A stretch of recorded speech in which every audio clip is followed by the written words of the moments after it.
Y'all, what up? Welcome and welcome back to Stiff Receipt. We are back with stuff and things. Some fucking wild shit has happened. Yeah, it has. I don't even what do we start with? Should Dude, we go in the order of events? We can go in an order of events. That's fine. Well, I guess the first thing I guess we could briefly talk about is the NXT show. Was fantastic. I didn't No watch Mercy. all of it, but what I saw was good. Yeah, I hadn't gotten to watch all of it yet either, but what I saw was fantastic, and I have heard nothing but amazing things. And it's like everybody's like, "Oh, this is probably like one of the best, pay-per-views of the year, probably the best pay-per-views of the weekend." Well, the next day we had surprisingly good Wrestledream. And not to dump on like NXT's pay-per-view because it was fantastic as well. But let's dump on it a little bit. That Wrestledream pay-per-view was probably a top 3 AEW pay-per-view ever. Yeah, those matches were dope. There was not like the only thing that like really I didn't care for was that first match, the handicap match. Because it was just kind of it was just like a goofy. It was weird. Thing, it was goofy, but it was a MJF match and it was fine. But it's like it was one of those things where I go, yeah, I could have dealt without this. I would imagine I know that we're they having had to scramble and do stuff with Adam. Right, so it was like they probably just had to do the best they could to come up with what the hell they were going to do for the pay-per-view since Adam Cole was out with his foot injury. But for what it was fine. Definitely was. It was definitely my least favorite thing that happened at the show for sure, though. I'm kind of sad how that kind of did the Righteous dirty. I like them. I've seen very little of the Righteous, and they just have done nothing for me so far. But maybe I just need to watch more. I don't know. Kind of like the Southern, it's very Bray Wyatt without all the spooky. Yeah. Is what it reminds me of. Like Southern cult, but not the spooky, supernatural shit. Yeah. It's just a very straightforward kind of weird, traveling preacher cult thing going on. It's interesting. So they're fun. It's just that first match was kind of did them dirty. I felt like they deserved a little more, and it was weird that was who had to do it for because if they get a match for a title shot, they're probably not going to win it just based on the story. But at the same time, it would have looked better if they had to face two dudes. Yeah. All this did I don't really care because I know what the point of it is, and it doesn't really hurt them. I'm still going to like to watch them, but at the same time, it's like you got MJF over by beating two dudes.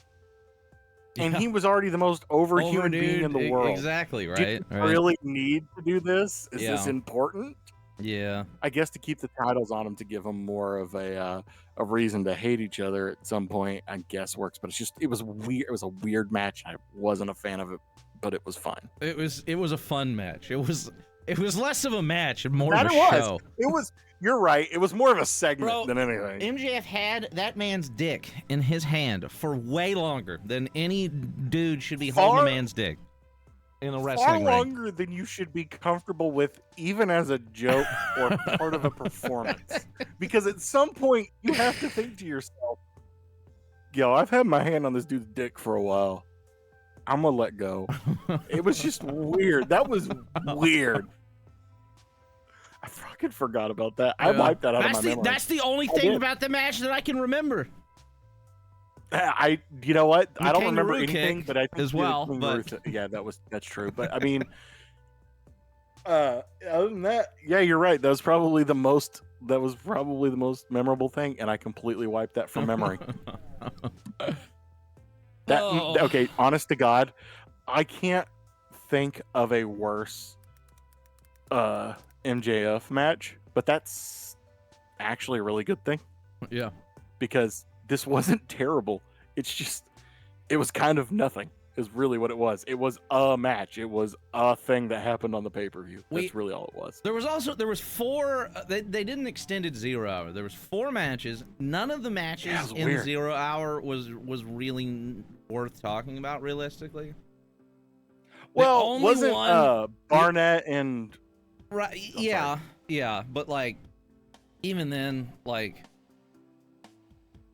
I don't know. It just kind of felt like shoved in there. It was right because they were in his hometown. It was Barnett right? was for a reason. Yeah. Well, they were in his hometown and his connection with Inoki and everything. Right.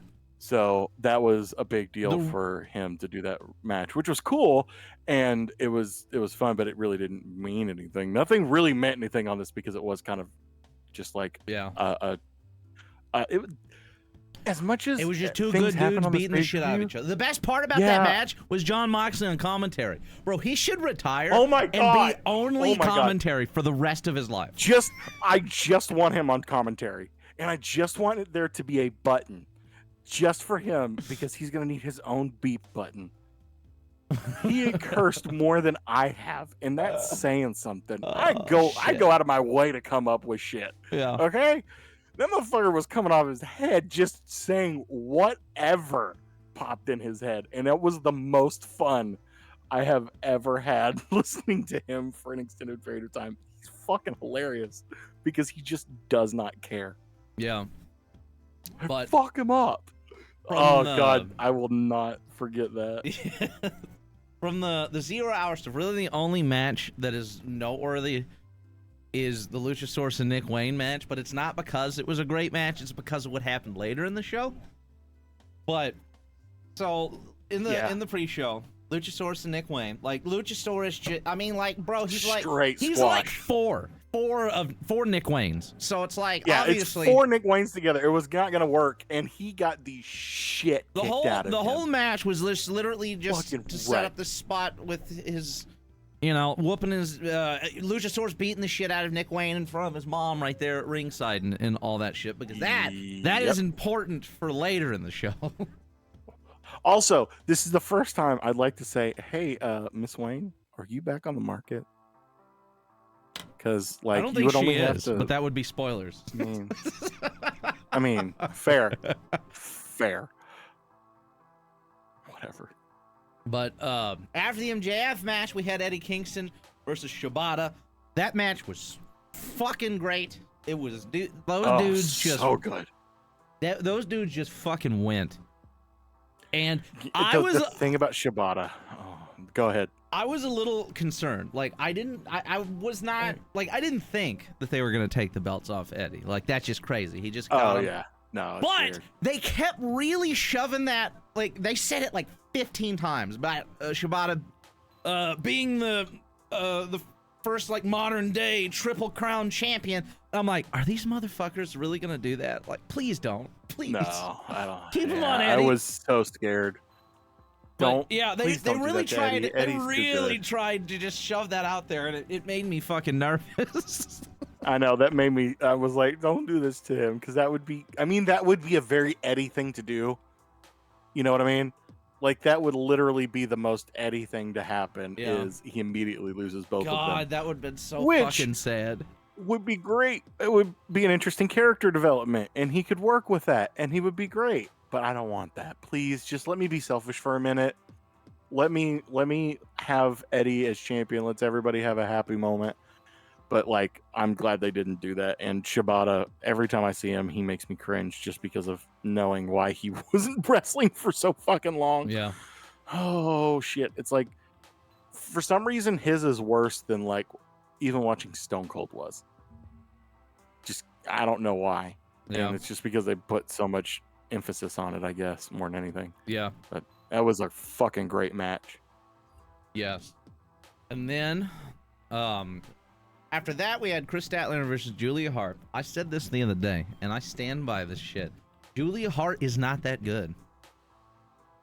Julia Hart's not that good yet. She's developing. I don't She had to have a reason to take time off. Right. So we've got this, like, and this is something that I didn't even know until they mentioned it at the pay-per-view. I don't know if they've been mentioning it regularly on TV or not, but Julia Hart was on a 28-match winning streak. That is insane to me. That, like, for what she is, she's not that great in the ring, like at the moment. And then they've been pushing her so hard, and she's had this like 28 wins in a row. That's crazy. That's insane. But no, and the thing about it was it was her first shot at a lower card title. Yeah. And she lost, which is fine. That's perfect. You develop. You can see she's not that great in the ring. Yep. Was she better than any of her matches when she was a fucking cheerleader? Yes. Oh, absolutely. I mean, realistically, this was probably her best match ever. Oh, yeah, absolutely. But it's Chris Statlander. Made her look good. Chris Statlander can make anything look good. It's crazy. Fair enough. She made Jade look amazing. Jade and Britt Baker, I want to add, because Britt Baker was on a bit of a stinky match streak there for a while. I don't know, man. That was weird. Something's up with Britt. I don't know. Maybe not. Who knows? But the thing with Julia is she did get one. She screwed up. She lost. She's gonna come back. She'll get better. Yeah. She's taking some time off. I'm assuming because I think her and what's his name? Oh, what is this? He's one of the other wrestlers. One of the guys you don't see anymore. Shit. Well, anyways, her and her fiance are probably getting married soon, I think. Yeah. Yeah. And so they're taking time off. It's fine for them to write her off. She took a shot. She got her shot. Yeah. And she lost. It's easy for her to come back and make another. But if you look at the winning streak she had, look at the people she won against. Yeah. It was 28 jobbers. Yeah, it was. And what's her name? Sky Blue. 28 jobbers or 29 or 27 jobbers in Sky Blue is who she beat. Yeah. That's her fucking winning streak. Yep. Which is fine. It's okay. And it's just to build her up. Since they never like, I don't feel like they ever really talked about that winning streak until the pay-per-view. It makes me wonder. They didn't until the week before. See, it makes me wonder if they even fucking knew, if they even had realized. I think it's just when they did, did you guys know that she was on a 28 match win streak? It's like, oh shit, we should probably talk about that. People weren't really paying attention, and then somebody probably brought it up, and they go, oh shit, it has been 28. She did win before we started this. That's probably what happened. They're like, oh, she's on like a 15 match winning streak since we started this, and someone was like, she's on 28. She's been winning since before we started this bullshit. Oh, mention that. That's a lot of wins. Yeah. But yeah, it was like, it wasn't that big a deal. And I know it's like kind of weird that you put her up against Chris, but I don't know. I think it's fine because it's technically the mid-card title, so it works. You have to move up, and even if you're not quite ready, you have to move up and make an attempt at some point to just look like you're trying. Otherwise, you're just there, and you're not progressing for anything at all. So I don't know. As green as she still is, it was a fine thing to do with her. I think it was a decent match, so I don't see any problems with it. Yeah. What was next? Next up, we had the that big 4-way tag match. The Young Bucks, the Lucha Brothers, the Guns, and Orange Cassidy and Hook. That match was not as good as it should have been. And it was kind of short by comparison. That was pretty damn good for a multi-team tag match. For the time that they were allowed, because all of the last half of the card, every match was like 30 minutes long. Like, it's crazy. So it's like, allocating time, I'm sure was, not an easy task. No, I'm sure they were scrambling to figure that out, and technically you can get a bunch of shit happening in that match. 14 matches at that 14 fucking matches. I didn't even realize that. Yeah, well, that's counting 0 hour, but like, yeah, but that means there's 10 matches on the card. Yeah, including 0. That's not including 0. That's 10 matches. Yeah, that's ridiculous. But yeah, and 5 of the matches were like 30 minutes long. Yeah. Holy shit. I remember sitting there like messaging you on Discord, and you're like, oh my God, I just realized we're not even to the main event yet. And I went, yeah, there was like 3 matches I had forgotten about. Fuck. And I was like, you're right. Holy shit, we're not. It was that was weird. But yeah, no, this one was fine. But it was a multi-man match. But compared to everything else that happened like after this, it was definitely nowhere like near the level of the other matches. But it was good. It was still a good match. But the Bucks won, So now, Yep. we've got Part 4.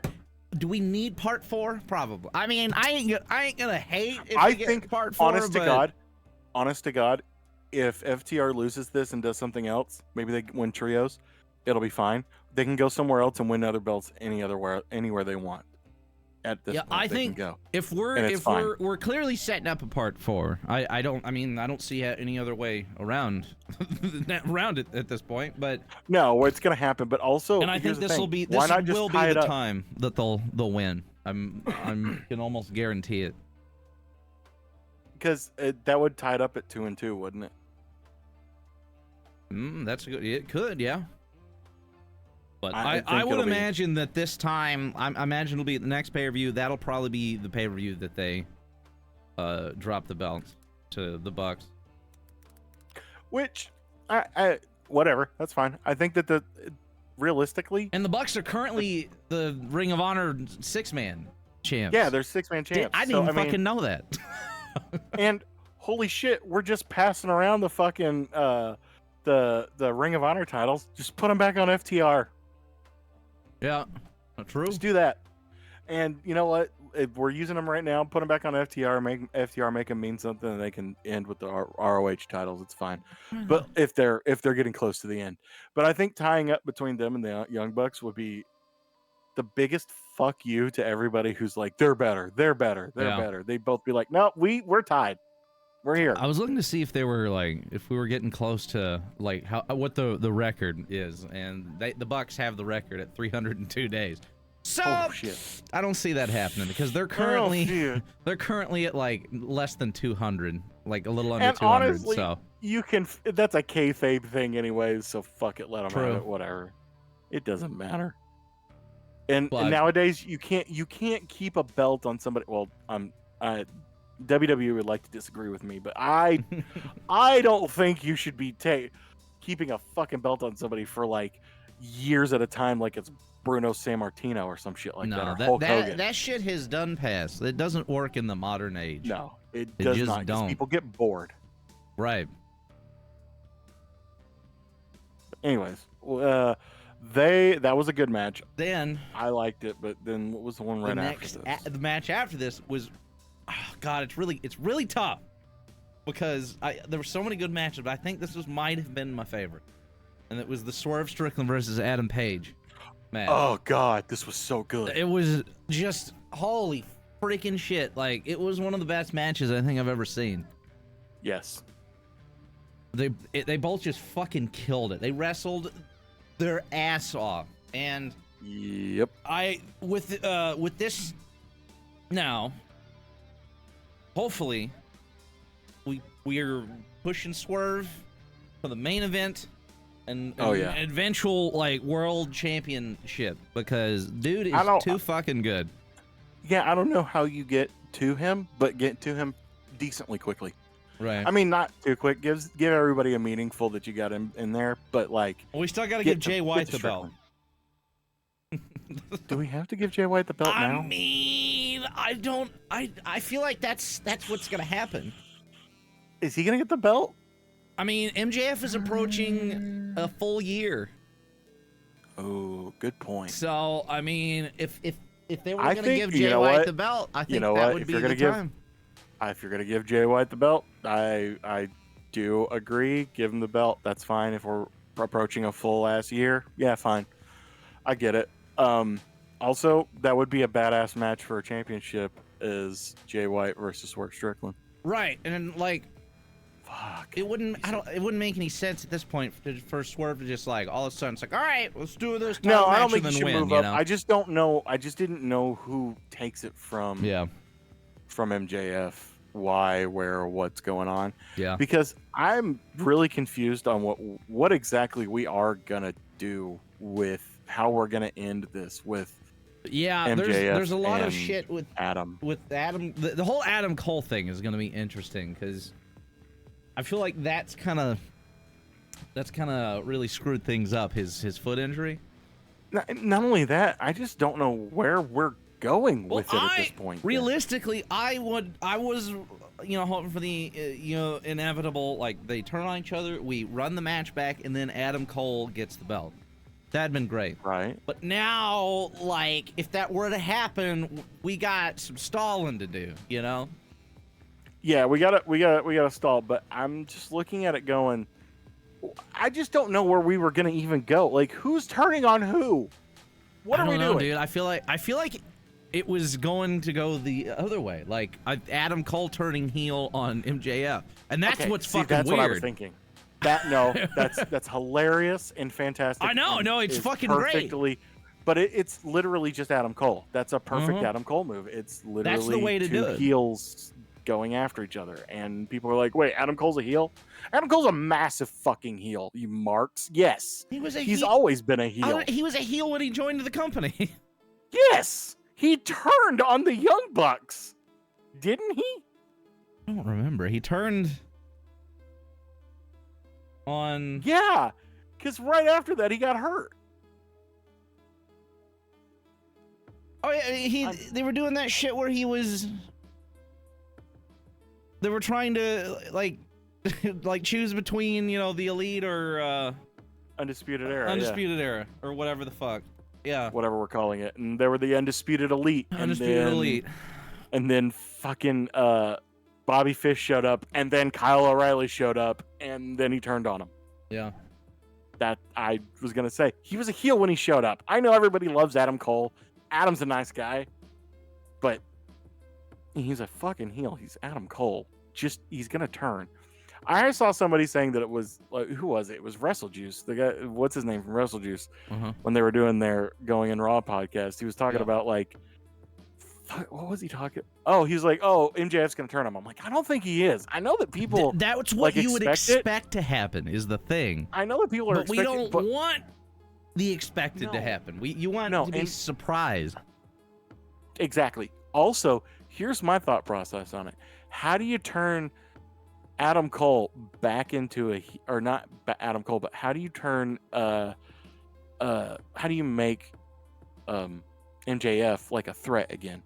You make him not want to be friends with anybody ever again. Because the one time he made a friend, that friend did the exact same thing to him that he did to everybody else. And now he's not liking it, and now he's not happy about it. He's not going to go back to being a full babyface. Everybody's going to still like MJF because it's MJF. He's awesome. But he's got to be a heel. That's just what he is. And to have Adam turn on him would be better, way better, and way more fun than anything. And it would be Adam Cole getting to be Adam Cole again, rather than just babyface Adam Cole, which is still fun, but not as fun. Yeah. It works better when Adam Cole's basically Heartbreak Kid. Yeah. Poor Adam, he's just been like the second cannot injury. Stay healthy. I know, it sucks. Cannot. Every time. He's been hurt a couple times. And this time it was like it's kind of funny. It was like it was the same shit with CM Punk. It was just a dumb freak accident. He jumped down. That's fucked, dude. It sucks, man. But after the Swerve and Hangman match, which was fantastic. Which is, it's tough to pick a best match of the show, but that one's definitely like it's one of the best, if not tied for best. We had Ricky Starks versus Wheeler Yuta, which this is another one where it's like if this were on any other show, any other time, fucking hell yeah, match is great. But the problem is they squeezed this match, they shoehorned it in between all of the other fantastic matches. So by comparison, this match was nowhere near as exciting. No, this is exactly where they wanted to push it. They didn't squeeze it anywhere. They stuck it exactly where it's supposed to be. That was I told you, it was the bathroom match. It was the bathroom match brought to you by the concession stand. Yep. That's what that was. I mean, Ricky Starks and Wheeler Yuta are fantastic, but like, yeah, most people I feel like don't give a shit. Yeah, you're gonna put Ricky Starks and Wheeler Yuta on a fucking pay-per-view? Yeah. Nothing against Ricky Starks or even Wheeler Yuta, but is Wheeler Yuta really pay-per-view worthy, homie? Right now, we've put him on so many pay-per-views at this point, and I'm still like, what is Wheeler Yuta's gimmick? What is this fucking character? He's just a guy. He's just some just dude. A whiny bitch that gets beat up. by the other people in the like. I don't get what this is. Why do I care that he's fighting Ricky Starks? He just came up and whined about how Ricky got a fucking shot and he didn't. That's what this was. So why do I like? You figure something out with Wheeler Yuta and do something else because this is fucking annoying. Yeah. Well, then we had Danielson versus Zack Sabre Jr. Again, this match was almost 30 minutes long. It was just exhausting watching those two wrestle. I'm gonna be honest. It was a fantastic match, but I was so bored. It's one of those things. Like, well, I mean, I think we talked about it. Like when it was live, it's like the match was great. They're both fantastic. That style, that shit that they do, the way they wrestle is not my jam. No, and it, like we were saying, I can appreciate it and respect it, but it's not for me. You know? Oh, it's great. It's fantastic. They're amazing wrestlers. They can do things that I couldn't even dream of when it comes to shit like that. But holy fuck, was I bored? I'm good. And the thing about it is, it's one of those things where it's like, damn, this is boring, but I know it's good and I know people love it. But shit, dude, I just don't. Can we move on? I should be loving it. I think it's Zack Sabre Jr. style more than anything, and he's great. I just don't like the catch can like fucking grapple like hold shit all the time. Yeah, and it's not that it's bad. It's just it doesn't engage me enough. Right. Which, whatever. But also, it was a fantastic match. Can we talk about how fucking ugly that NJPW TV belt is? Holy that fuck. TV title belt is fucking ugly, but I have to say this. I love it. I just hate it. I love well, you know what kind of pisses me off? Fucking thing in the world. About that belt? They made it this ugly ass rectangle, right? And it's the television championship, the TV title. Why the fuck didn't they make the plate a TV? If they were gonna make it a big ugly rectangle, make it a fucking television. That would have at least made sense.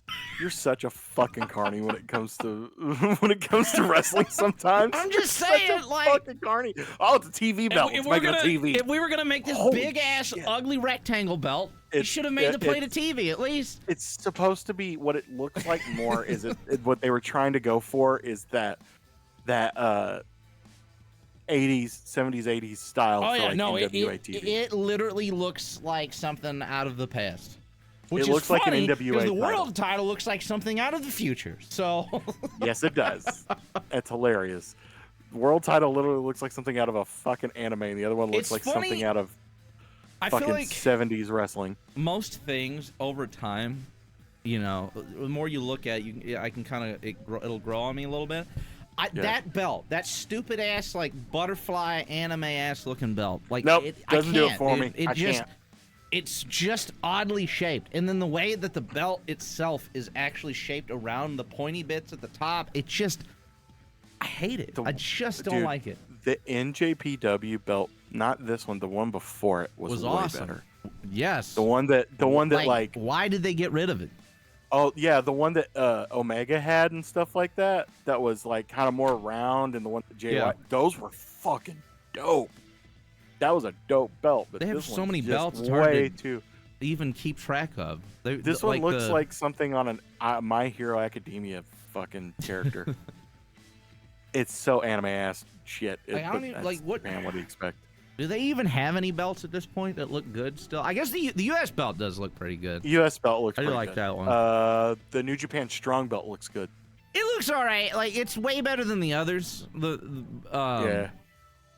Yeah, those are fun. They're not my favorite, all the women's but they're belts fine. look anime ass as fuck, so... Which isn't... I mean, if that's your style, that's cool, but I just don't like them. Yeah. The tag titles are fine, too. I forgot about the tag titles. The tag titles and the trios titles are okay. Yeah. Those are fine. But yeah, it's always Maybe something got ugly some with them. funky ones. They do have weird ones. But Zack Sabre versus what's his name? Danielson was fantastic. It's just I was so bored because I have severe ADHD.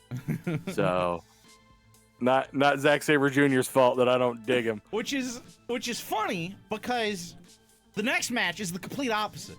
It was I was in on this one. This was all me, buddy. Chaos the entire time. we had the 6-man tag, the Don Callis family versus the Golden Elite. That 6-man tag God, dude. was better than it deserved. That to be. was one of the best 6-man tag matches I think I've ever seen. You know what? I'm happy about, and someone else mentioned this. So Okada's still kind of hurt and recovering. Yep. If anybody didn't know that. So the Okada you're seeing right now is not the Okada that I was like, oh my God, we're getting Okada back. He's still hurt. They protected him so well in this match and made him look almost like old Okada. But he's still a little slow, but he did amazing. He's getting much better. He's getting back to where he is, hopefully.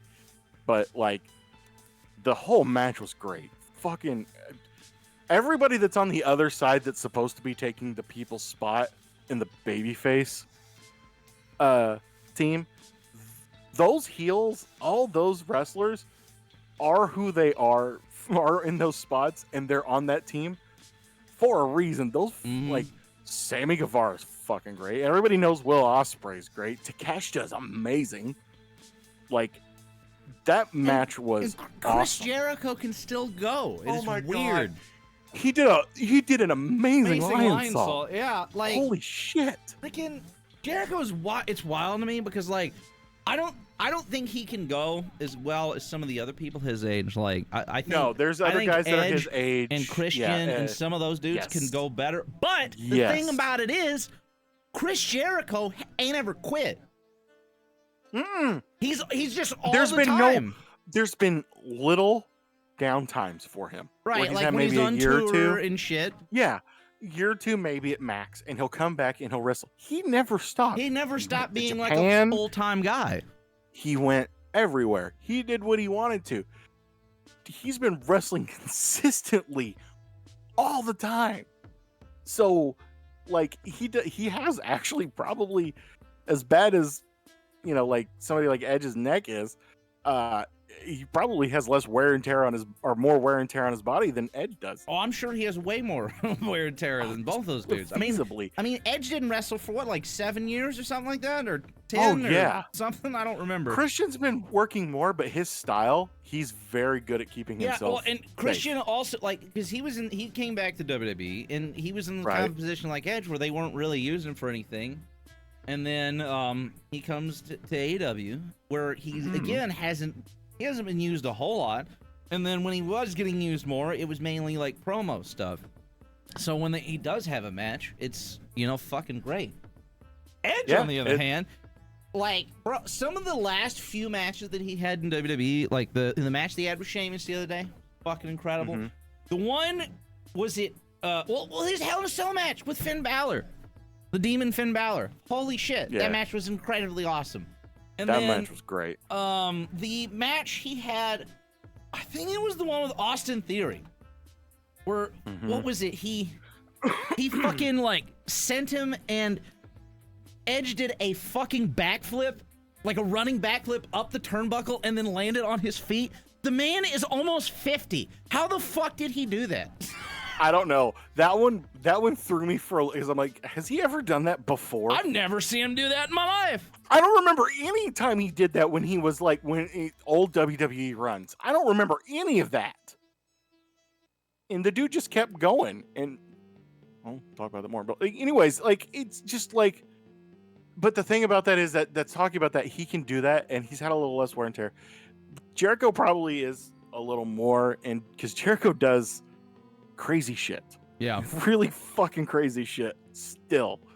And he's a fucking old school wrestler. So he probably is beat up, but he still, for as much wear and tear as that man has had, the consistent schedule, also touring in a fucking rock band. He's still fucking great. It's still Chris Jericho. Lost a step, but not that much. I mean, everybody loses a step when they're 50. With age, you lose it. It happens. You're never going to... You can't stay the same physically. And the thing about it is he does whatever he can. He knows what the limits are. Everybody works with it. Yep. He works within it. And he does, that's the thing. He's smart about it, too. It's not just, I'm physically good at doing this. I know how to do it so that I can continue to do it. Oh, just wild shit, man. But They tore it down, and then Sammy finally got his win over Chris Jericho. Not clean, I might add. No. Not a legit clean victory over Jericho, but he did get the pin on him. So I'm sure he's going to rub all that in our faces here in about an hour. Oh, shit. We're going to have to hear that. And he's the most annoying heel ever. He really is. Bless him. Bless him. Everybody, it's like nobody likes Sammy Guevara. You browse through Twitter and whatnot. Everybody can't fucking stand him. And I'm like, I don't know. I think he kind of annoys the shit out of me too. And I'm not like particularly a big fan of him outside of the ring, but inside of the ring, the dude is fucking crazy. He and Ricochet are tied right now for like the cleanest star presses in wrestling at the moment. They're so true. Good. That one Sammy was just like, oh shit, well, there's some people over there. Let me just run up this rope real quick, do a star press on the floor. It's like, oh my god, God damn, man. That fucking, that was too much. But no, Sammy's great. You know what? In real life, he is exactly what he looks like. He's probably a bouncing off the walls, annoying little shit, but you know, he's probably a decent guy. So it's like, oh, Sammy's going off again. It's fine. Just let him go. He's 30, dude. I assumed he was like really 17. Time out. Wait, really? Yeah, he's 30. Fuck me, dude. That's pretty wild. I'm old. I'm not that much older than him, apparently, but it's still old. All right, and then after the 6-man tag match, we had another FTR banger.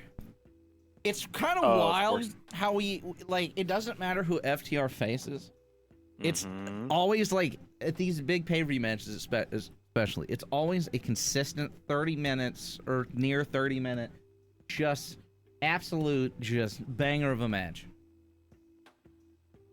And that's great. It's actually, it's always great. FTR versus Aussie Open. Who was it? Mark who broke his wrist? Is Mark the bigger guy? The mustache and mullet? Yes. I get them confused. I think it is. Yes. Yes. He broke his wrist. Yeah. Apparently he broke his wrist during that match, which is unfortunate. And just kept fucking going. Just kept going. Wild, picking motherfuckers up and like slamming them, suplexing them with a broken wrist. A man. But he also, I think he was, he used to be a, what do you call that? What the fuck is the word I'm looking for? It's not football. It's not soccer. It's rugby. He used to be a rugby player. Oh. And those dudes will like break stuff and continue playing. I think there was a story that one of the guys had his testicle ripped off during the game, had them bandage it, continued the game, won the championship, and got it reattached after the game. That's absolute crackhead energy. That's nuts. There's not a chance. Literally nuts. Well, yes, but that was a really fortunate one, wasn't it? But that is insane. There's no amount of painkillers that can make me go, yeah, no, just gauze my balls up, and I'm gonna go out there and continue playing with other men who want to murder me. No, I'm gonna go to the hospital. You guys have fun. Tell me if we win or not. Bye. Yeah, they're nuts. So he was broken wrist, holding it up against him, but still like suplexing FTR. It was fucking nuts. He's awesome. And I hope he recovers quickly. Didn't he?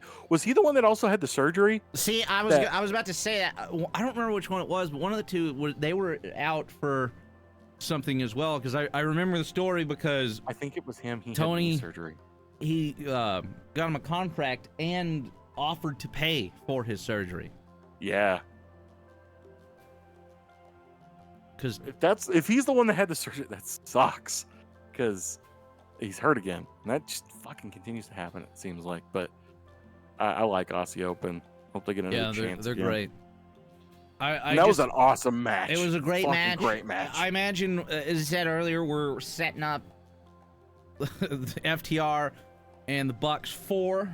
I imagine probably at the next pay-per-view, and I would imagine that that's probably when FTR will Drop the belts. Either that or something's got to happen, right? We're running this back for the 4th time. So like they've either got to drop the belts or like maybe the Bucks turn heel on them or some shit. I don't know. I feel like something's got to happen. The Bucks are always the heel in that conversation because the Bucks technically are, how would I put that? They're kind of the NWO to WCW when it comes to FTR because they used to go FTR and make fun of them. That's where Fuck the Revival. That's where FTR comes from. We're the guys that named you Fuck the Revival. Like that was Cody for 2 years on fucking being the Elite. Yeah. Every fucking episode, Fuck the Revival. So yeah, they're always going to be heel in that situation. You can't do anything about it, and it's fine. It's a great way to do things, and it's a fun match. We're just gonna have fun. It's gonna be another good match. Don't care who wins or loses. They haven't disappointed yet. So no, not yet. We're gonna be fine. But that again, every match that FTR seems to do is great, and putting them with Aussie Open was just as good an idea. Yeah. And then we had our main event, which was one of the most insane 30 minutes of my entire life. All right, before we go any further on this, I want to say this. Yeah. I until the match happened and everything went down, had no fucking clue why we are doing this as the main event. I did. I had an idea. I had a hope. Well, I had a dream. Everybody did. I had a dream. Everybody had a dream. We all had a fucking dream. But other than that right there and Darby, there was no reason for this to be a main event match. No. So it's like the only way they would have scheduled this match like this is if something was going to happen after the fact. Yeah, because as big a hometown person as Darby is, it's yeah. Darby Allin. We're talking about a mid-card title here. But so this match was it was just incredible. It was like not incredible. It was like it was an incredible match, but it was like it was less of a match and more of like an event. An event, yes. It was literally an event. It was a whole bunch of shit happening. So like less of a match, more of an assault on Darby. And the best part about all this to me is like the TNT title has literally been a joke since Miro lost it. It has been a not right joke. Now. And not anymore. And look at this shit, dude. Christian and this Luchasaurus shit, this whole thing that they've got going right now, dude, has helped that belt so much. I like Wardlow. Do not get me wrong. Yeah. He's a great wrestler. Put his ass back with somebody where he's not fucking talking and just let him wrestle. Do not let that man get on the fucking mic anymore. I still can't believe that we had a whole like rivalry going about Wardlow's fucking hair. I just can't. With Powerhouse Hobbs. I can't get past that. What are we doing And here? it sucks for both of them because they're both great. And like, but it literally since Miro lost that belt, there has not been a single meaningful run with that title. You absolutely. I'm gonna double check just to make sure I'm not fucking crazy. I think you might be right though. So we went Sammy for almost 3 months. We had Cody for 1 month, then Sammy for a month, then Scorpio Sky for a month. Then we had Sammy for 11 days. Then we had Scorpio Sky for a month and a half. I forgot he had it twice. I'm gonna be real. I completely forgot. He had it twice? He had it twice. Oh my god, that was top Team USA or whatever. No, that was after that. That was after that? Yeah. Wait, we didn't even have What's His Nuts on TV anymore at that point? Holy shit. So then Scorpio Sky had 1 month and a half. Then that's when Wardlow got it. Finally, he had it for 136 days. You could have told me he had it for a week, and I would have believed you because that whole reign, just don't remember anything about it. Wiped out of my fucking memory. Then do not remember shit about it other than the hair and a fucking Impala with 30-inch rims. That's all I remember. And then I remember, or no, I'm sorry, it wasn't an Impala. It was a Chevy Monte Carlo with 36-inch rims that they bought at a buy here, pay here, so that they can destroy. Dude, that wasn't even that one. That was the run later. That wasn't even oh this my run. God, It was a you're different right. run. So it's Oh like my God. he lost the belt to Samoa Joe, which I still think was a poor decision. I thought that was weird. That was weird. Because it didn't make. We gave Samoa Joe 2 belts for seemingly no reason, and just kind of pushed Wardlow off to the side for a bit for whatever reason, and then Darby Allin had it again for less than a month because what was it? I think he was in his hometown again, is what it was. We were back in fucking Seattle. They wanted him to win the belt in his hometown, so he had it less than a month. Then he lost it to Samoa Joe in one of the most unbelievable matches I've ever seen. Like, it's just, I cannot watch Samoa Joe and Darby Allin together and believe anything that's going on. So like, I like it. when he beat Samoa Joe, it's just like, I can't, like, it just doesn't work for me in my brain.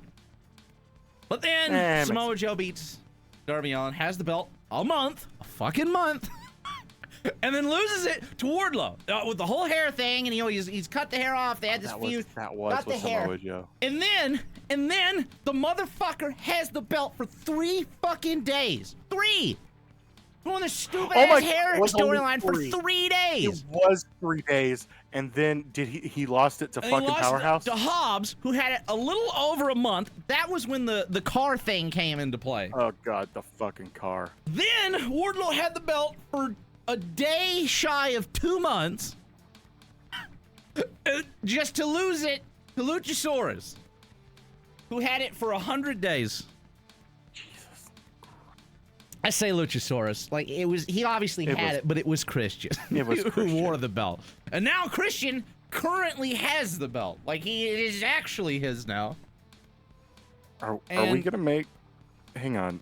Never mind. I'll talk about this in a minute. So, like, we've now, all of this is just a joke. Literally everything after Miro was a joke. And then when Luchasaurus got the belt and they started this storyline with Christian and him, like, claiming the belt even though it wasn't his, that was great. Loved all that. I am kind of okay with what's happening now that Luchasaurus is continuing to follow him. Yeah. Even though he won the belt from Luchasaurus by pinning him. Yeah. Oh, it's the funniest fucking thing in the world. But I dig it now. It's fine. Luchasaurus is a mindless dinosaur, so it's like That's true. He's just a monster now. It fits. It works. You know what was fun? It was kind of fun when they first showed up and he was kind of like, he was intelligent. Yeah. It was fun, but it worked for the comedy bit. But now that they're trying to be serious with both of these people, you kind of have to make him into a mindless monster. Yeah. So, it makes sense. But that, like, the TNT belt finally means something. It's just a Wardlow. Like I said, don't put that motherfucker back on the mic for anything. If you're going to stick him with fucking Arn Anderson, let Arn Anderson talk. It's Arn Anderson. The man threatened to pull a Glock on TV. Then again, FTR did pull a Glock. Yeah. But, he threatened on TV. The other one just did. It's just let Arn be Arn and let Wardlow shut the fuck up. Because I'm tired of hearing him. Back to the match. This was a fantastic match. So we had, again, Christian Cage and Darby Allin for the second time for the belt. And it was a 2 out of 3 falls match, which is pretty fucking wild. Given this is a mid-card belt and Christian, but it's like, and Darby. And I've said it a million times, Christian is he's one of the most underrated fucking people on the planet. And he has been. I've been saying this shit for years. I'm going to eat my words right now. And like, this is just more proof of that. You are I will eat my words like we've talked about before. You are absolutely fucking right. I did not recognize that before because I didn't really pay attention to Christian like I probably should have. Yeah. But like, fuck. He is fantastic. He's had, like, it's funny, some of his worst runs were all in the WWE. He had such better runs literally everywhere else. True.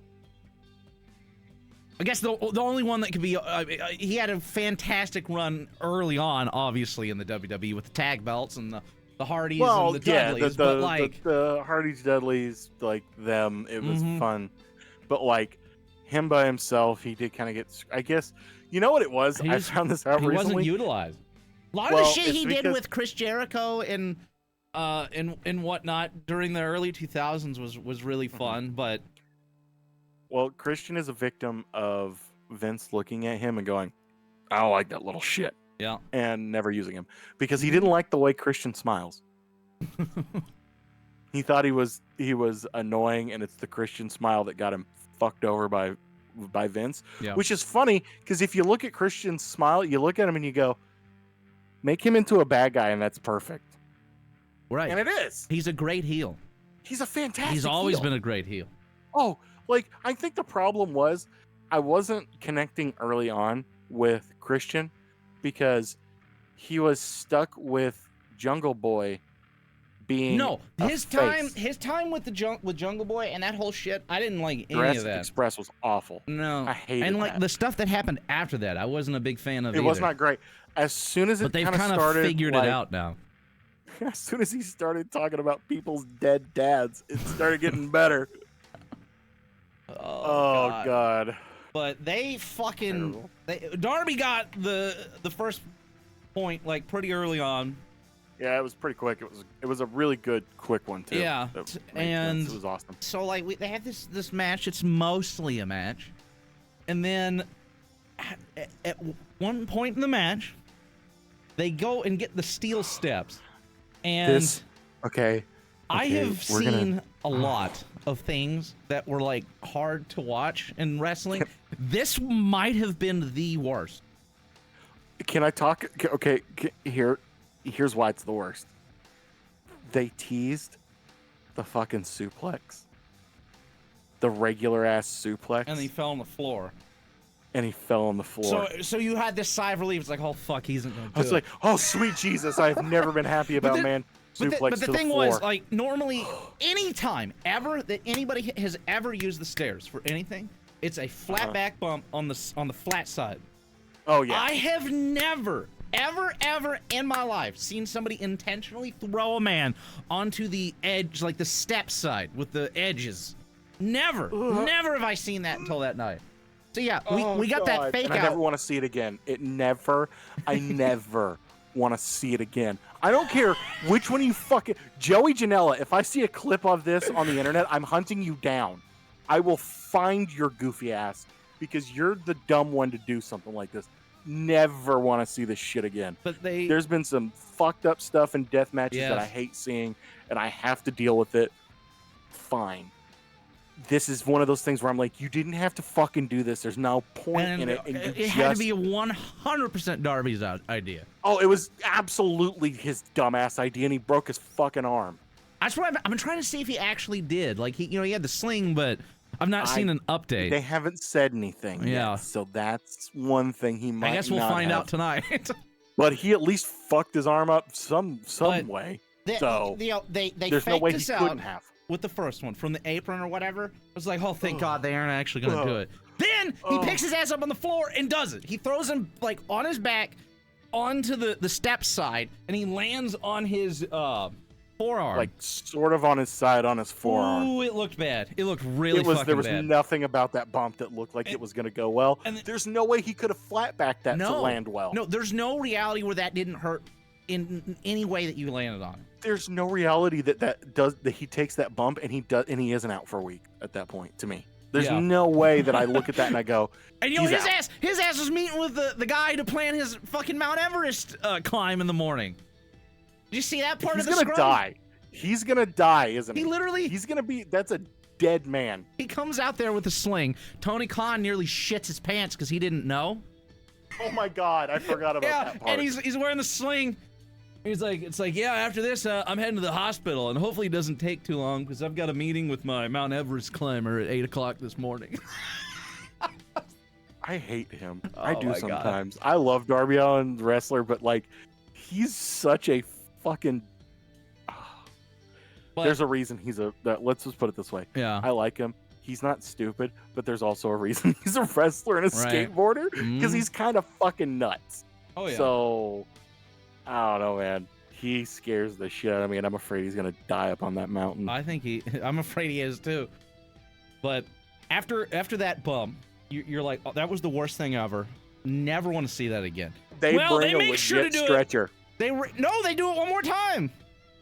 Oh, did they do it a second time? They did it from the apron the second time. I forgot he slammed him, and then he slammed him from the apron. The apron, yes. The spot that we missed the first time. No, I saw the apron. I didn't see him slam him the normal way. I saw him from the fucking apron. I didn't see the normal one because I was looking away. So it's like we got that tease of the apron where he threw him onto the floor, and it was like a sigh of relief. Then he did the floor toss, then did the apron toss. And the like, apron. Oh my god, dude, that was just that's the one that killed it. That's the one that did it. That was the most horrific thing I'd ever seen. It was so bad. That's what I'm talking about. Yeah. I forgot he did it from the floor because I was not looking at that point. Because I was so relieved. My head was in my hands. Like, oh god, I thought he was gonna die. And I looked up and they're back on the apron and he chucks him. And I'm going, oh, everything I ever wanted just went away. Good. I'm watching a man die on television. This is fantastic. Yeah, Thanks. so then they bring out the medical crew and they bring out a stretcher. And they legit stretcher. An actual stretcher. They bring him out, or they put him on the stretcher. They're about to roll him out. While they're attending to him and putting him on the ststretcher, Christian is going around my favorite part and undoing the ring mat, which I have only ever seen one other time. It was in that Darby Allin Samoa Joe match. They did it. The first time they ever did it was that I ever saw it actually happen. They did it with Omega versus Moxley the first time. Yeah. So that was like a fucking killer match too. He fucking went and undid the ring mat from the whole like side of the ring so that he could start pulling up the mat, like the canvas, and then the padding underneath it to expose the bare wood planks. When he gets that done, he gets in the ring, and as they are wheeling out Darby Allin, this motherfucker does a frog splash from the top rope onto Darby Allin on the stretcher. On the stretcher, on the ground, like up. So it like collapses halfway too. He broke it. It's the fucking best. As fucked up as it is, and Darby's hurt at that point. They're just like, well, we're going to continue to go. And he just frog splashes the shit out of him. He brings him back in there, you got the wood floor thing expected. It's like, all right, I've got him, like, he ain't gonna win this shit now. And he still fights back, dude. He kicks out, and then I don't remember what all necessarily happened exactly, but like, he still puts up a fight even after all that. Even with the fucked up, possibly broken arm, they're still going at it in the ring for a bit. But then Christian does eventually win. Doesn't he do the kill switch on the boards? Yes. Yeah, that's what I thought. I was trying to remember if he did it on the boards or not.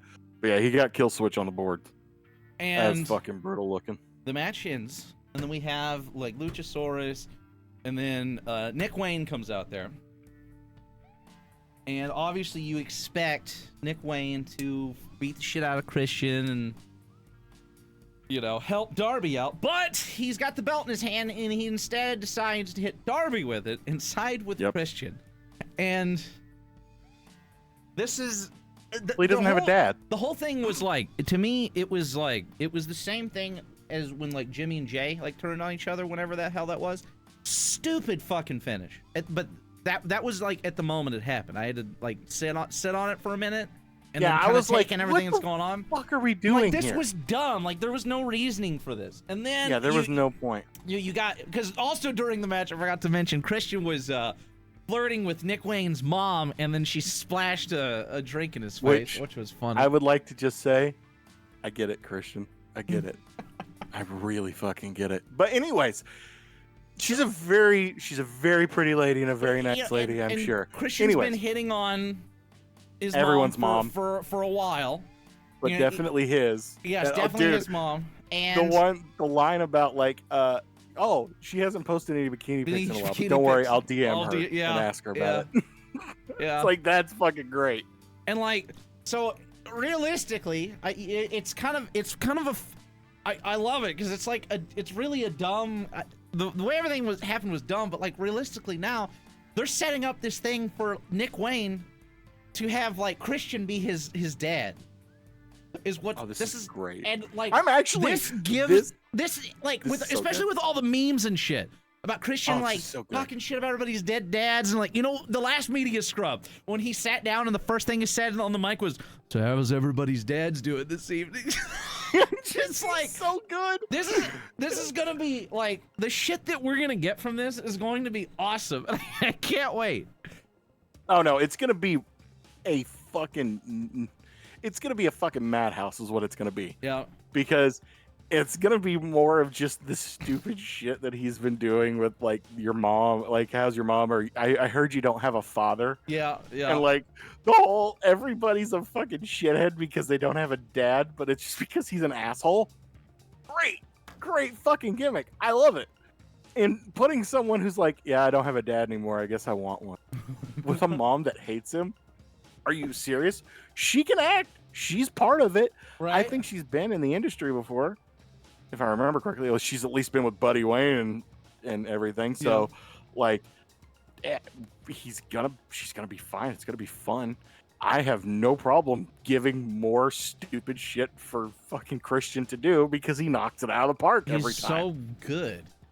He's him as a heel, the smarmy, smug heel is amazing. I didn't know anybody else could do it like fucking MJF, but he's one of them that can. Yeah. It's just so good.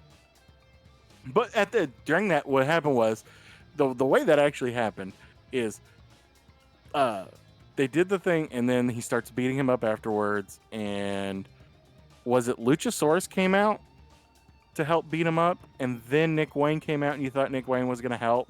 And then he turned on Darby. He hit Darby with the belt. And then Sting came out to help. Yes. And Sting comes out and he tries and then he ends up getting his ass beat too. Yes. And then the lights go out. There's a vignette. The random nice little video. Muscle car driving through like the city and whatnot. It's Seattle. Right. It's obviously Seattle where they're at because there's some landmarks there. Great. There's a muscle car in Seattle. What the fuck is this? Yeah, like the vignette didn't really it didn't really link to any like specific person. It was just kind of more of like a general thing. If you didn't know, then you didn't know. There was no way you were going to know. Right. And that's fantastic. But the people who know, all the things that they need to know are in that video, and you're like, oh my God. Like when the moment, it's like everybody was like, you know, when it showed him from behind, you know, the crowd started they started cheering a little bit. But it was when the car drove over the street and it said rated R on the street. That's when the fucking crowd lost their shit. Do you want to know the thing that gives me chills immediately when we're talking about this? What? Is the music. I immediately knew from the music. As soon as I heard the music in the vignette, that is the beginning of an Alter Bridge song. I don't think I had the volume on when that happened. At that point when that plays, I can't remember. It's the it's not Cry of Achilles. There's another song. I'm trying to remember what it is, but it's a Alter Bridge song that starts with a fast like flamenco guitar. Yeah. That's actually being played. That's what's being played during his during that whole vignette is a actual Alter Bridge song. I didn't pay that close attention. Yeah. But... I love that band and I love that song, and I immediately picked up on it from somebody who like loves the band. I was like, oh shit, that's an Alter Bridge song. Oh shit, that's an Alter Bridge song. Yeah. But the rated R on it was immediately when everybody else went, oh my God. It's like, oh my God, this is real. There's no fucking way. After the vignette finishes, it does. We got the whole thing. We got the you think you know him at the beginning, which they had to change obviously because WWE owned that. And the new you think you know him or whatever at the beginning of the song is done by his wife, Beth Phoenix. Yes. So that was a cool thing. It's really weird to hear it sound different, I will say, because you heard it the same way for 20 fucking years, so it sounds different, but it's so familiar the way she did it. I'll eventually get accustomed to it, but it's like you hear the phrase and then the exact fucking mix of his theme that he used in WWE They didn't even everything. like have to like use like the actual like original song. It's like the exact same version of the song that he used in WWE. Yeah, it's literally the exact same mix because apparently WWE didn't actually do anything about it at any point and just let him kind of have it associated with him. So as soon as everything was going on, it's like, oh shit, he can have the song. Yeah. Nobody has that. And he could also have fucking Rob Zombie if he wanted to. Yeah. Well, that was another thing. He could also use Radar Superstar because WWE tried to trademark it or whatever. In 2012 or 2020, they tried to, and that's right. Apparently they abandoned it. They didn't like go through with it. So because of that, he was able to use that in AEW as well. I like the other fucking trademarks that they came with. The Legend with a that one's fucking good. And then what were the other ones? Oh, there's Cope. Cope is good. That'll be dope. But obviously he's not using the Edge name. He's using Adam Copeland, which is pretty much what everybody would have expected realistically. Well, and like I said, he's in TV and movies now. People know him as Adam Edge Copeland. It's still like I still can't believe that it's real. Even like. It's so surreal. Bro has been in the WWE since 1996. Yes, the entire run for after the Indies has everything he's been like since he came out of like has basically been WWE that anybody knows him for. That's all he's done. And like he talked about it in at the end of the match. I guess I should get to that before I go to the scrum. But like he comes out, does his full entrance, he has the whole thing. He comes in there. We get the most just awesome fucking shot of Edge standing right in front of Christian, looking at him while Christian's got the chair in his hands, and it's just oh my fucking god, dude, give you goosebumps, man. Yeah. And then Edge takes the chair from Christian, or he asks for the chair. Christian gives him the chair, and he uses it to attack Nick Wayne, and then he fucking throws it. He tossed that bitch at Luchasaurus. He was not fucking around with a dinosaur. And then, of course, we got spears. Yeah, we got a fucking spear, and then we're left with this moment of Edge, Darby Allin, and Sting in the ring, and like never ever has Edge and Sting ever been in a ring together with each other, and that's insane to think about. Wild. That's just crazy, dude. And then it's ridiculous. That all kind of ends there. And then during the scrum, Edge, he talked about like he felt free to kind of do what he wants. He made a big long. He kept repeating, even in like he said it there. Times. He said it like 4 times in a row in like the post interview that they do in the backstage right after something happens. They'll go like is it All Access? I think is what it's called, the All Access interview stuff that they do. And he's like, it felt free. Yeah, is all he kept saying, and I'm like, damn, that means a lot because that means he started talking about it with like Sports Illustrated. I want him to wrestle Okada. And I'm like, give me Edge versus Okada. He starts naming off all these names, like even during the scrum, he's like Samoa Joe. I've never wrestled Samoa Joe. I'm like, you've never wrestled Samoa Joe? Kenny Omega. He mentions Kenny Omega. It's like, I actually just met Kenny Omega. Like, literally, like right before I sat down in the back. Like, I just met him for the first time. Yeah, it was wild. And it's like, wow, he really has just met these people. But he's like, there's a whole lot of people that I know here. Like, there is. There's a whole lot of people we can run back, but there's so many new people. And so much new shit. Yeah, and he made a big tweet thread about it, and one of the things that he said is that he had felt like him and the WWE had grown apart. They didn't really have anything for him, and he wasn't able to do what he was, wanting to do, like help and whatnot. He was still putting on like these big fucking matches with pay-per-views and whatnot.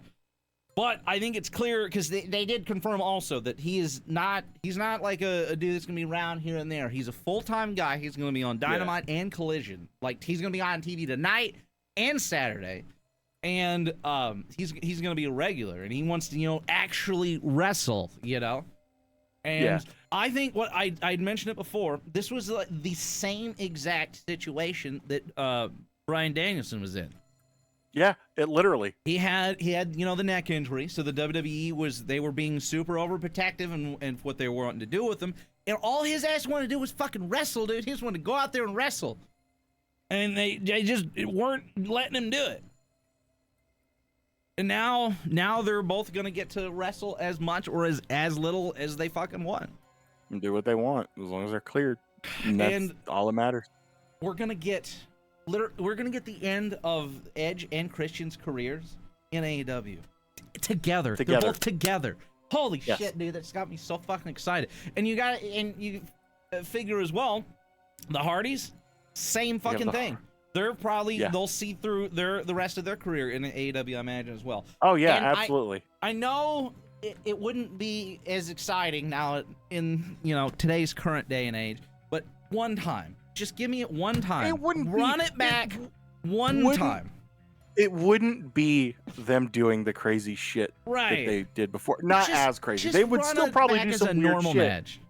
But it'll be fun, and it'll be something that everybody gets, and it needs to happen more than anything. And I'm sure it will. Just one time. What I like to tell everybody in this situation, it's like, y'all are remembering what it was. You have to understand about what it is now. Yep. And and that actually goes with what he was saying about what he wants to do. He wants to teach. He wants to help. He wants to do other stuff. And there is a point in a lot of guys' lives, a lot of men, I want to teach. I want to give what I got going further because there's no point in just keeping it. What am I going to do with all this information that I got somebody else can do what I can't if I'm not going to do it. Yeah. And he's probably at that point. A lot of those guys that are like the older guys that are there that came from the other company or came from somewhere else are like, they're going to let me pass on. And this is very like old school where the back room, like the locker room's teaching the kids rather than what it is now. Yeah. So feasibly it gives him a creative outlet for everything. Oh, I can't wrestle anymore. I can put on a match. I can make sure and book a match. Mm-hmm. We can work on this and write it, and they're going to let me work with these guys.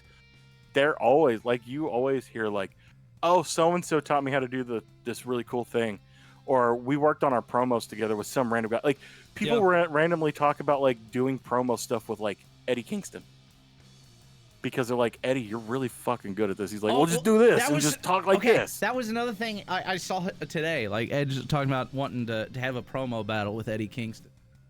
Oh, Edge is fantastic. Dude, he's been saying so much shit that's gotten me so excited, dude. This is insane to me because, like, 2 years ago, or whenever, I guess it was 2 years ago.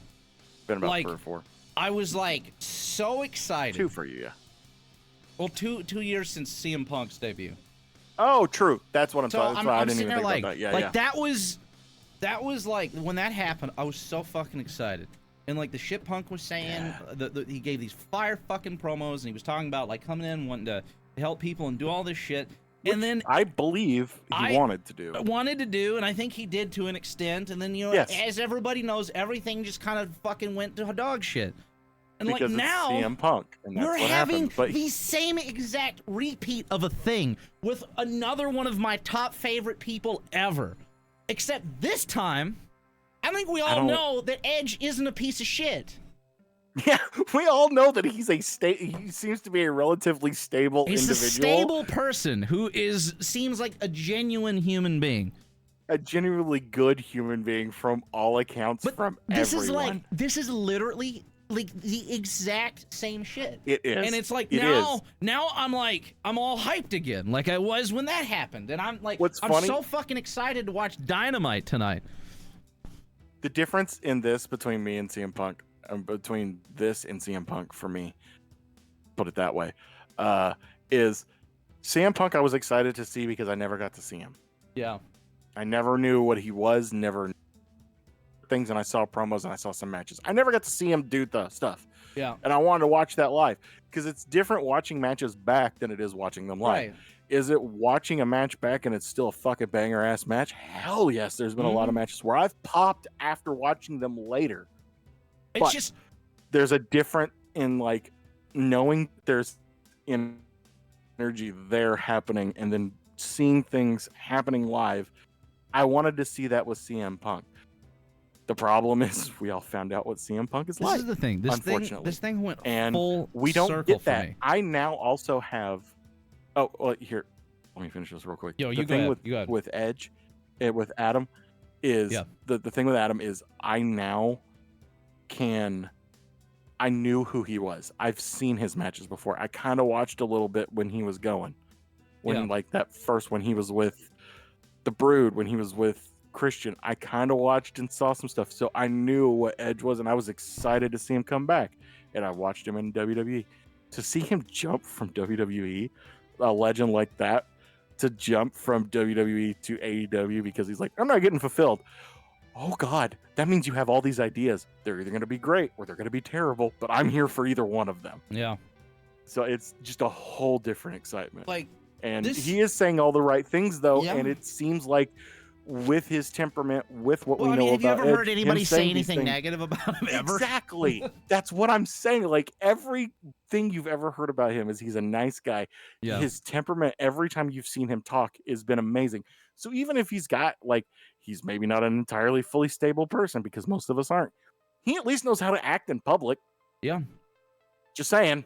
Yeah. So it's the best of it's literally Punk, but the best version that we could have got of that. Yeah. And this is what I was gonna say.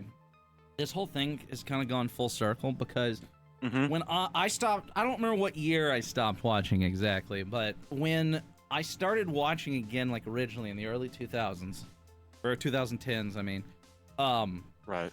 I watched maybe a little bit of some shows and whatnot, but the first show I decided to actually sit and watch, because at the time, when I had watched originally in the 2000s, Edge was my top. John Cena was great, but Edge was my shit. And the feuds he had with Cena and everybody else, his title runs, the shit he did with Lita and Matt Hardy, all that shit was just awesome. And so I come back to wrestling early 2010s. I watched Raw. I think it was Raw at the time. I don't remember if it was SmackDown or Raw. And I think it was. It just so happened to be the night where he had to retire because of his neck injury. Yeah. And dude, that shit was soul crushing to see that. It's I come back, I'm so excited, and this is what I fucking see. Fuck, man, ruined my whole life. So he's gone, and Christian kind of steps up and takes his spot. Christian ends up having a couple short world title runs, and the heel gimmick that he got from that, the whole just one more match shit that he was doing during that time, right, was awesome. I fucking loved that. So Christian kind of stepped up there, but the other person that kind of took his place was CM Punk. CM Punk was the Edge replacement for me, and I was so fucking hyped. Everything that CM Punk did throughout that run, and then when he did the pipe bomb promo, and then he got the belt, and he's it's if I win the belt, I'm not my contract's up, I'm not coming back. So it's they come out and give John Cena the belt, right? And then the music hits, the new music, and CM Punk walks out there with the belt as well, and that whole fucking moment was just awesome, and then so good, right? So then we fast forward to now. Edge returns to Royal Rumble. I was so excited. Start watching. COVID happens.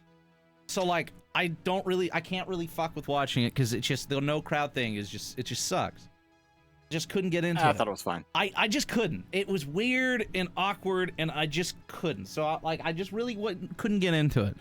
Then the crowd comes back and I start watching a little bit, and then it was that day that CM Punk comes back that got me all excited, and I've been completely, fully reinvested in all wrestling shit since that day. Then what happened? Fucking CM Punk gets shit canned. He's gone. So I'm this fucking sucks, man. I'm so excited for this. It didn't work out. Now what happens? Motherfucking Edge comes in and replaces his ass this time. And now I'm excited again. That's actually actually dope. I'm excited. That was very it's just long-winded, more fun. but I'm just excited. No, it's true, but that's fun. Like it's a funny little synchronicities that you have in life that are real fun. But like Yeah. the thing about this, and the thing is, people are gonna get upset because he jumped one way. They're gonna get happy because it's like, look how great AEW is. AEW is fantastic. It's probably my favorite out of the two. But come on, guys, come on. Who gives a shit? I mean, Who gives a shit? The whole point, the whole thing about this is, listen, these guys have an option now. Yeah. He wasn't happy where he was, so he decided not to continue with his contract. That's the thing. And went somewhere else. It's awesome. If he were to have, like, if he were in that situation and AEW didn't exist, then you'd be shit out of luck because. What's Edge gonna do? Go to fucking Impact? Probably would have gone to NJPW. Or like, he would have probably gone to NJPW. Well, yeah, I guess NJPW actually. I forget about that. That's He where probably if he would've would have ended up in gone New anywhere, Japan. that's where he would have went for sure. Yeah, he would have went to New Japan. But Or if at the time if Ring of Honor was doing anything, he could have gone to Ring of Honor, but probably not. they wouldn't have been able to pay him enough. Probably got to New Japan. Yeah, no, they would not have been able to pay them. New Japan could God have probably bless paid him enough. Oh no, Inoki would have laid down the money at that point. They were like, "Oh no, And that's here you another go." thing, like, Or he anybody was- would have done it. That's another thing he was talking about. He was like, "I never wrestled the Tokyo Dome, and I would love to do that." I'm like, "Dude, fucking, I want to let's wrestle go. Okada. Let's fucking do Give it." Okada an Edge in the Tokyo Dome. Let's do this. And that's the thing. That's another thing. He gets to wrestle who he wants. Yeah, he wrestles them. He's got dates he's got to be there and wrestle. He's full time. But do you want to go wrestle somewhere else and schedule that? Yeah. Because you can go wrestle and schedule it and do that, and they'd be happy to accommodate you to go make money other places. They're fine with that, and that's the fucking dopest thing. It's like, oh, I want to go to Mexico for a minute. Cool. Yeah. Go wrestle in Look what I Mexico did. for a minute. This is Oh, I want to go wrestle in Japan. Fucking This hey, is- yeah. everything is so exciting right now, and Yeah, one it's of all good my shit, favorite mostly. fucking things that it happened yesterday, and I want to talk about before we have to wrap this up. So Okay. Edge is back, so they've announced he's gonna be at both Dynamite and Collision this week, Yes. where he's gonna be basically just talking on the mic, Promos. doing promo shit. Then next week, Dynamite had to move to Tuesday because of, I think, this- some kind of baseball thing. I think they're preempting for baseball playoffs, I Yeah. believe. So that means that AEW, for the first time in a while, is going to be going up against NXT. And like most people wouldn't really think anything of it. Like it's like okay, well, whatever. It Yeah, doesn't most really people matter. wouldn't. You know who fucking does? You know who WWE fucking is. did is motherfucking WWE. So this is this is like Okay, I posted that in the wrestle in the Discord as well. That fucking thing that they have, the Wrestle Yeah. Ops one that I just put. That is just that alone. Holy that's- shit. So like it. Okay, so basically WWE in retaliation, because you gotta remember that everybody can say all day, well, it's like, well, they don't see them as competition. They're just the small guys. They're the minor leagues. They're not even the same level as WWE. Well, They are now. okay, so WWE WWE's pissed. decides to respond to them having to move to Tuesday because of this baseball thing by booking Becky Lynch on the show, which she's already been there. Got Becky Yeah. Lynch on the show. But she's back. Then we're going to be booking Asuka against Roxanne Perez. Who got on top- booed recently. Right, which was weird. I fucking love her. Weird. Then they also announced that Cody Rhodes, for some reason, is going to be on NXT, and he's got a humongous announcement. Just fucking trash bag size announcement, dude. It's just so large you can't even contain it. I think that this is them taking a shot at Tony Khan. I think it with is Cody too, making honestly. an announcement, which is hilarious, and I think there's no better person to make an announcement that actually isn't that fucking huge. They're gonna make Cody But Rhodes as make a a joke. huge announcement, but on NXT, conveniently on the only show of the year that Dynamite is occurring on. Like, Yeah, just that. No, Like, this come was on, always people. the plan. so Cody Rhodes is gonna be on Main NXT event. for no fucking reason. He's just gonna give some kind of announcement, and it isn't even in there. So the main event is gonna be Carmelo Hayes versus Braun Breaker, that's a big match. It'll be fucking great. match. But for no reason whatsoever, John Cena is going to be there and be in Carmelo Hayes' corner because fuck if I know. So he's gonna do that. And then after they announce that shit, it's like, oh well, we can't leave Braun Breaker without anyone in his corner. So Paul Heyman decides to step up. So we're just spontaneously Braun a Paul guy. Right. We're just spontaneously making Braun Breaker a Paul Heyman guy all of a sudden. No, nobody's spontaneously a Paul Heyman guy. He's a heel now. He's a perfect Paul Heyman guy. And Roman's too busy being on vacation every goddamn day. I don't give a fuck about Roman Reigns. So I don't fucking care about him right now. This is he's a bad thing. person. Just don't do shit. Like I don't like to just straight up like talk shit about one show or the other like directly. But like you cannot sit here and say that there's no competition between the two when WWE is doing shit like that. You cannot say that AEW is just like, oh, this dumb little minor league indie show by comparison when WWE does this. But if they were, and if they didn't see them as a threat, they wouldn't have done this. Straight up. You know what? Potentially, they're not really a threat. They're not. They're an alternative. Right. Honestly, they're a completely different brand, completely different type of wrestling. Do they do some really goofy shit every once in a while? Yeah, they also do some really goofy shit every once in a while, but they're completely different types. They're different taste in wrestling. Yeah. There's really a reason that I don't gel well with WWE, and honestly, I never really have. And it's just because the style and the presentation and everything just doesn't work for me. Not that it's bad. It's just it doesn't hit me the right way. Yeah. All AEW is just different to that. It's not. That's why I like it more. I'm not saying it's better. It's just I like it more. This whole competition thing is still pretty good for people, and the fact that they're doing this proves that not only did Wembley prove that AEW's the real fucking deal. They're not the minor leagues. Not only did Wembley do that, I don't know. The run right after that next pay-per-view, pretty fucking good. This pay-per-view, pretty fucking good. And now that they're on the same night as one of the TV shows that WWE puts on, they're really starting to fucking sweat a little bit. Because they know that the audience will follow AEW unless they do something on NXT. There's two more things about next Tuesday. So, obviously, they had to move Dynamite to that day. NXT is on that day. This is obviously in retaliation of that. It's just there's no other reason these people would be on there. No other reason. So, that day also just so happens to be Adam Copeland's first AEW match against Luchasaurus. Yep. Happens on that day. You know what else is on that day? What? Tony Khan's birthday. Happy fucking birthday, Tony. Oh my god, dude. I wish there was like a scrum after the fucking Dynamite. Because I want to hear that shit after, what was it, the Brawl Out, where he's like, I'm not going to sit here and take that Oh shit. my god.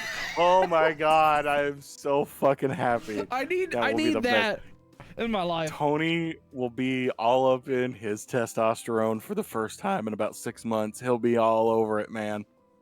So Tony's hilarious. The memes from the past several days have been so fucking great. I don't know if you saw, I posted in there the Undertaker one. Undertaker returns next week. I know, that was fucking great. And then like the memes like Triple H on the phone saying, "Hey Punk, hey you wanna come by NXT next Tuesday?" Hey, what you doing, bud? Oh, keep him away, dude. I don't watch NXT anyways, but I definitely will never watch if he's on fucking NXT. I don't think I'll watch much of anything if there's CM Punk. I can't stand to look at him right now. Oh my god, dude. Funny, but that's hilarious. This whole thing has been amazing. Funny. Oh, it's been great. So that's gonna be interesting. I want, realistically now, since WWE is obviously offered some kind of retaliation here, I want to know if Tony's gonna do anything to combat this bullshit. I don't know, That's man. gonna be fucking funny if he does. Isn't there I'm all supposed to for be it. another announcement today? Today is supposed to be the dawning of a new thing or whatever. A new Because era? they can't double book Adam Copeland. Can't double book that fucking show. You gotta let that one settle for a second. So now his big thing is happening tonight. Yeah. I don't know. But that has been really funny to see. Dude, this week has been nuts. Just fucking nuts. The whole week they were like, Adam Copeland or Edge is going to fucking AEW. And I was like, I'll fucking believe it when I see it. God, I hope he goes to AEW. And then the fucking music hits in the fucking thing. And I'm like, oh my God, it's absolutely him. And then the Rated R Superstar thing. I'm like, oh my God, why don't you just telegraph it? It was fantastic. And Yeah, the week has been nuts. This has been the most exciting wrestling week in a while. Probably since CM Punk debuted originally. Yeah, that or since CM Punk decided to get into a fight backstage for a second time. I mean, no, the first time was way more exciting, but in not a good way. Second one was way more exciting and also not a good way. That is a whole different thing. That was weird. Well, at least But I guess at least CM Punk went out having a fucking banger of a match. He did. Last one he did. And again, God bless. Edge the same way. He went out with having one fucking banger of a match. Yep. And God bless Joe for getting fucking Phil's ass out there to the fucking stage. But anyways, no, the week was nuts, but holy shit, maybe it'll settle down, but probably not.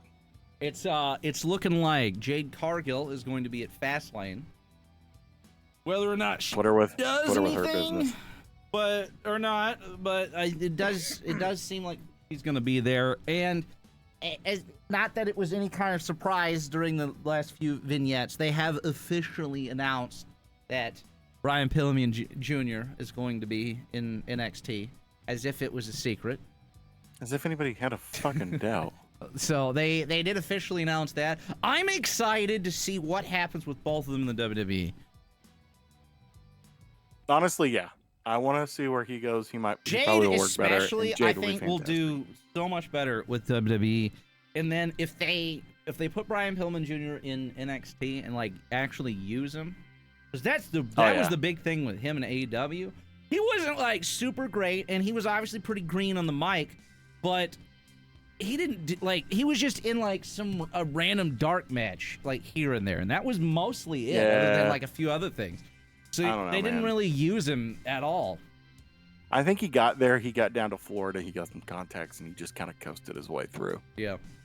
I think that, honestly, just put him in WWE. Everybody knows him from there. Well, WWE will at least give him some kind of direction. True. And that's what he needs. I think he needs some kind of direction. He needs somebody to point him somewhere. He doesn't need to be able to have too much, at least now. Mm-hmm. Point him somewhere, point him in a direction, let him go, help him figure it out. That's fine. And that direction is to be loose cannon Brian Pillman Jr. That's the only direction. That's exactly what we need. Just make it Pillman Jr. Just make Pillman Jr. Pillman, and it'll be fine. Yeah. Have him break into somebody's house, or have somebody break into his house and him shoot him. Let's do that too. We're not going to do that one now. We're not going to do the Stone Cold thing. We can't do that anymore. Shit. Okay, sorry. Let's do it with a water gun. Spray painted It's bright airsoft. orange. All airsoft. Yeah. Wow, that hurts. God damn it, Brian. Jesus. That thing shoots fast. Be a fucking stupid. I actually want to do that. I would do that segment if I booked anything. I'd be like, all right, I want to recreate the Brian Pillman Steve Austin segment where Steve Austin breaks into his house. But I want to replace everything with airsoft guns that hurt just enough for you to bitch about it. Or a paintball gun. So it really hurts, but it doesn't hurt you, like, bad. Yeah. That way it's just annoying and you're just like, ow, ow, ow, what the fuck, dude? Like, that would be hilarious. Can't have guns on TV anymore, but fucking Arn Anderson can threaten to pull a Glock. Oh, all right. Well, think that about wraps shit up. We're like a few minutes away from Dynamite, and I want to be able to check that out. So, Yep. it's been a pretty eventful day. I'm excited, or week. I mean, I'm excited to see what happens, and yeah, Tonight should be fun. yeah. So, anyways, if you're not subscribed, you should definitely do so. Be sure to like the video and all that. Leave a comment, all of that stuff. Check out all the social media links, description below. We will be back next week, or should be, if we keep things going like we've been going. And so, yeah. Anyways, thank you all for hanging out. Peace out. Take it easy. Have a good one. And we'll see you all next time. Okay, love you. Bye.